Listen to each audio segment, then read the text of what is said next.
You can just about see how big that Apple Watch Ultra wears on Luke's wrist, and you know what, props to the guy, but I don't think I'm going to be buying that particular item anymore. What's up guys, my name is Vapid obviously, and today I think I was wrong about the new MacBook Pros, that being the M2 Pro and the M2 Max. I made a video saying that the new MacBook Pros were basically mid. And maybe I'm overusing that word, especially in 2023. Don't know why I looked at my watch. And especially when I watched this video, this comparison actually blew my mind, ... by Luke Myani himself. Was I wrong about the new MacBook Pros? And the short answer is yes. As you can tell, it's not that long, so I'm going to keep this short. Like my cock. Tech reviewers tend to do one thing after another and always stay up to date, particularly with TechLinked, with Short Circuit, and the Linus Media Group in general, focusing on the bleeding edge of technology. Marquez Brownlee with the bleeding edge of phone technology and looking at specs and just sort of cold hard facts, not looking at the past, not looking at budget options, without going to his obviously rewards video. But one person in particular looks at the whole entire market of technology, computer stuff and phones, and specifically Apple ecosystems, that being Luke Myani. I've been watching his stuff ever since he was in the attic, same thing with Talos of Tech, and he's got very good perspectives on everything being relative with Apple stuff, and how possibly even with my 2020 MacBook Pro, compared to the new stuff, it's miles apart. But obviously looking at from the M1 to the M2,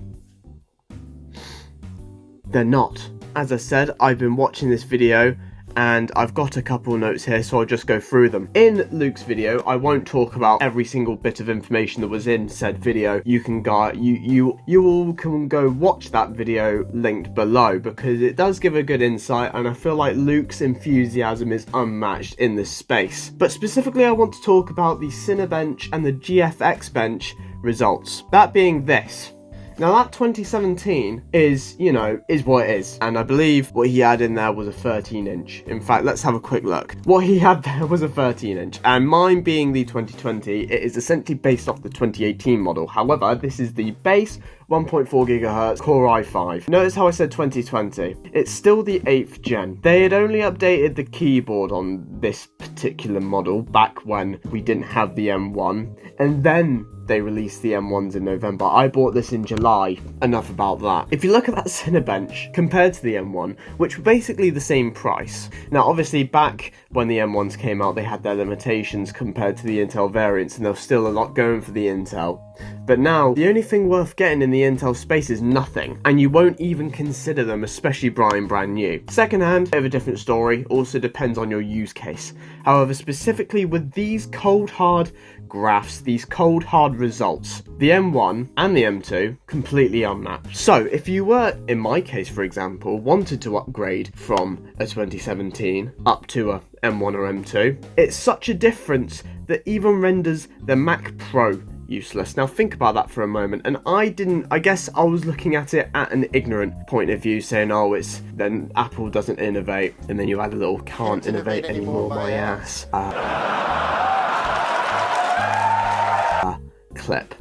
But my point still stands that at the moment, I'm not a fan of what Apple is doing, especially with their iPhones, especially with other technologies. But if you look at, for example, the cameras on iPhones, and you look at how do I describe it? You look at how certain parts of technology has progressed in the last 10 years, it's completely unparalleled and hasn't happened in terms of jumps and leaps and bounds since the late 90s and early 2000s. And that's something you've got to be proud of when you're passionate about this space. Now, if I go further on in his video, he talks about Blender, and obviously you'll be wanting the newest system possible if you're going to be working on Blender. It's completely pointless working on this particular model, and this is where I go into my experience with this computer. When it first came out, obviously bleeding edge, cutting edge, best of the best in terms of MacBooks, really, because regardless, even if you went upmarket with Core i7, it's still going to get hot, the battery's still going to be shit. So this is, in my opinion, back in July 2020, the best laptop you could have got, but I would have told my dad not to get it if he wasn't who he is, and now I'm stuck with it, and I could have just waited 3 more months and I would have got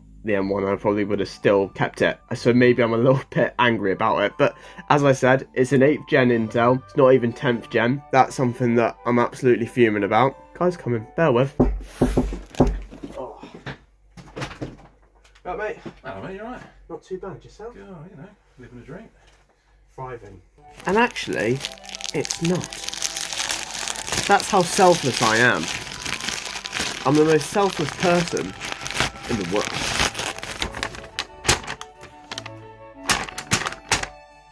What the fuck is this? Focus, is it? There we are. Spotify. And that... oh, it's only metal sheeted. The rest of it is still bloody plastic. What a waste of £13.49. That's it. It was trying to focus on this for bleeding sake. Right.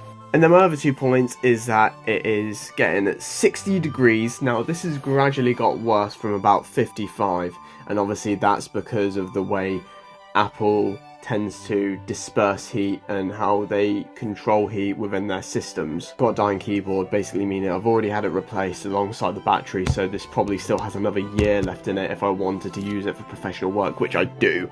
The LEDs and the keyboard and the backlight are slowly dwindling away, so that's something that I personally have to look forward to, but I will not recommend any Intel Macs to anyone unless it was obviously you're collecting and you wanted something in particular like the Penryn 2008 MacBook Pros or anything PowerPC. Obviously if you're collecting that stuff, 17-inch MacBook Pro Intel, whatever you fancy, but nothing unless you want something just to the internet. I would not advise, and even then I tell you to go to the MacBook Air or an iPad, probably an iPad. I'd recommend an iPad for anyone who just wants to do the internet. And that's about it. I was wrong. If you're wanting a brand new MacBook and you're doing professional work, the 14-inch MacBook Pro is the best possible product for you. And even if you wanted to upgrade from an Intel, I would still say the M1 is the best possible product for you. I still stand that the M2, unless you're buying new, is not a good deal. Unless you want to buy new, it's still not a good deal. And I would never tell anyone to buy the M2. I'd always see what you can get for an M1. Because the M1, especially compared to this, will be worlds apart from what you're used to. Now, I do have to leave you because I have to pick the missus up, as it were. But I hope you all have a fine good evening and have a damn good one. Take care, guys.